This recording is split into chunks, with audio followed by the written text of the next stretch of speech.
سمجھ میں آ رہی ہے میرا خیال ہے بات؟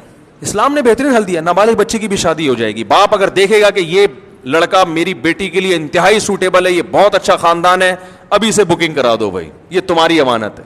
اور ہوتا ہے, میں گلگت گیا تو وہاں مجھے ایک عالم نے بتایا کہ بھائی میری بچی جب پیدا ہوئی ہے تو میری جو بہن تھی اس نے کہا دیا بھائی یہ میرے بیٹے کی ہو گئی. یہ کیا ہو گئی؟ میرے بیٹے کی. تو کہہ رہے میں نے نکاح تو نہیں کیا, کیونکہ نکاح کرنے میں نقصان یہ تھا کہ اگر وہ لڑکا بعد میں صحیح نہ نکلا, وہ پتہ چلا وہ چھٹے لگا رہا ہے بیٹھ کے, یا وہ تعلیمی حاصل نہیں کر رہا, تو پھر میرے پاس بعد میں نو کا آپشن بھی رہے. تو ہم بھی مشورہ دیتے ہیں کہ بھائی نکاح نہ کرو, کیونکہ وہ لڑکا پھر بعد میں خراب بھی ہو سکتا ہے. پہلے زمانے میں خیر غالب تھی, خراب ہونے کے چانسز کم تھے, تو صحابہ تو نابالغ بچیوں کا نکاح کرتے تھے. لیکن آج کل مسئلہ یہ ہے کہ وہ پتہ نہیں کیا نکلے بڑا ہوگا, ماحول بہت خراب ہے نا. اور ہم اس زمانے میں یہ بھی نہیں ترغیب دیتے کہ نابالغ بچی کو کہیں طے کر دیں. پہلے سے طے کرنے میں بھی نقصان ہے, کیونکہ منگنی توڑنا بھی ایک مصیبت ہے. بعد میں وہ مکھنچو نکلا. لیکن اتنا تو ہے کہ بچی جب بالغ ہو رہی ہے, بلوغت کی دہلیز پہ پہنچ گئی ہے, تو اب اس کی ساری ذمہ داری کس پہ ڈال دو؟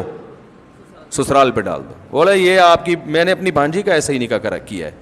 8ویں پڑھ چکی تھی وہ, 8ویں میں 13 سال عمر تھی, تو ہمارے ہی بھانجے کا رشتہ آیا, مجھ سے مشورہ, سارے خاندان نے مخالفت کی, نہیں میٹرک تو کرنے دو ابھی بیچاری کو, ابھی تو بچی ہے. میں نے کہا بھائی دیکھو, اگر وہ لڑکا سمجھدار ہے اور خاندان سمجھدار ہے, انہیں پتہ ہے کہ بچی ہے, اس پہ زیادہ بوجھ نہیں ڈالنا. سمجھدار ہی نہیں ہے سسرال, وہی جاہل ہیں جیسے کہ بہت سارے ہوتے ہیں آج کل, پھر تو 40 سال میں بھی نہیں کرنی چاہیے. تو میں نے کہا پھر اگر اچھا رشتہ آیا ہے, حدیث میں کیا آتا ہے, انکار مت کرو. ان کو بھی پتہ ہے کہ بچی ہے بھائی, اس پہ ایسا نہ اسے 18 روٹیاں پکوا رہے ہوں ہیں, اور اسے جیسے ہوتا ہے بعض گھروں میں, وہ سمجھتے ہوں کہ بھائی ابھی اس سے اسی حساب سے ڈیل کرنا ہے. تو میں نے کہا پھر رخصت کر دو.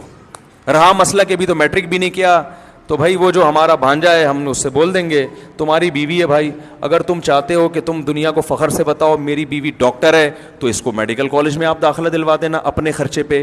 اور اگر آپ چاہتے ہو کہ آپ کی بیوی بالکل پڑھی لکھی نہ ہو, صرف گھر کے اندر ہی محدود رہے, تو آپ 8ویں کے بعد 9ویں پڑھانے کی بھی 9th میں بھی ایڈمیشن کی ضرورت نہیں ہے. اور اگر آپ چاہتے ہو کم از کم انٹر تو ہو, تو انٹر کرا دینا, کیونکہ فائدہ آپ نے اٹھانا ہے. تو آج سے خرچہ کس کا ہوگا؟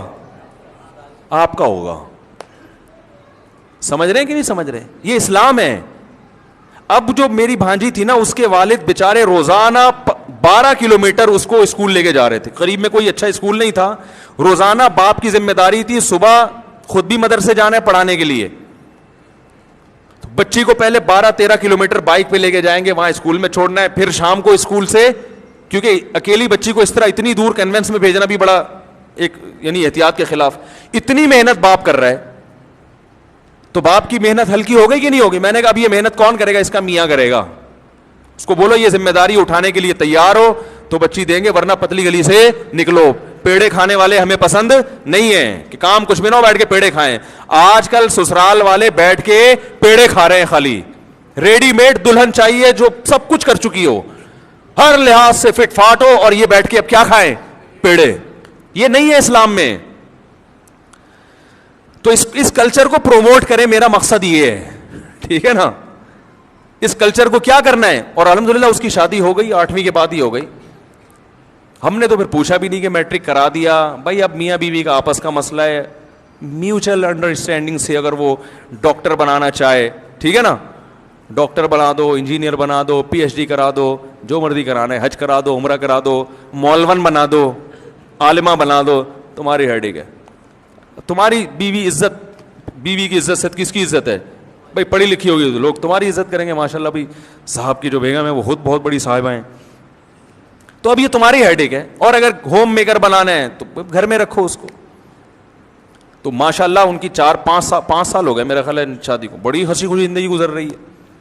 اللہ اور ان کو خوشیاں نصیب کریں. تو ہم تو اس قسم کے ڈیزائن ہے ہمارا, اور یہ عین اسلام ہے. یہ کیا ہے؟ تو آپ بھی ایسا ہی کیا کریں. سمجھ رہے ہیں کہ نہیں سمجھ رہے؟ ایسے ہی کیا کریں, یہ اسلام. ورنہ نہیں کریں گے تو پھر غلط پہ جائیں گے, پھر اس غلط کے سائڈ افیکٹ کو صحیح کرنے کے لیے اور غلط, پھر اور انجام وہی ہوگا جو گوروں کا ہوا ہے.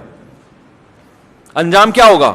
وہی, اور نتیجہ پھر نسل روکنے پر مجبور ہو گئے آپ. جیسے انڈیا میں ہو رہا ہے, وہ کہہ رہے ہیں نہیں پیدا کرو بھائی, بڑی ٹینشن ہے, بڑی شادی تو ہوتی نہیں ہے, اور گرل فرینڈ کا کلچر اتنا عام کر دیا کہ وہ تو اب معاشرے میں برا سمجھا ہی نہیں جاتا.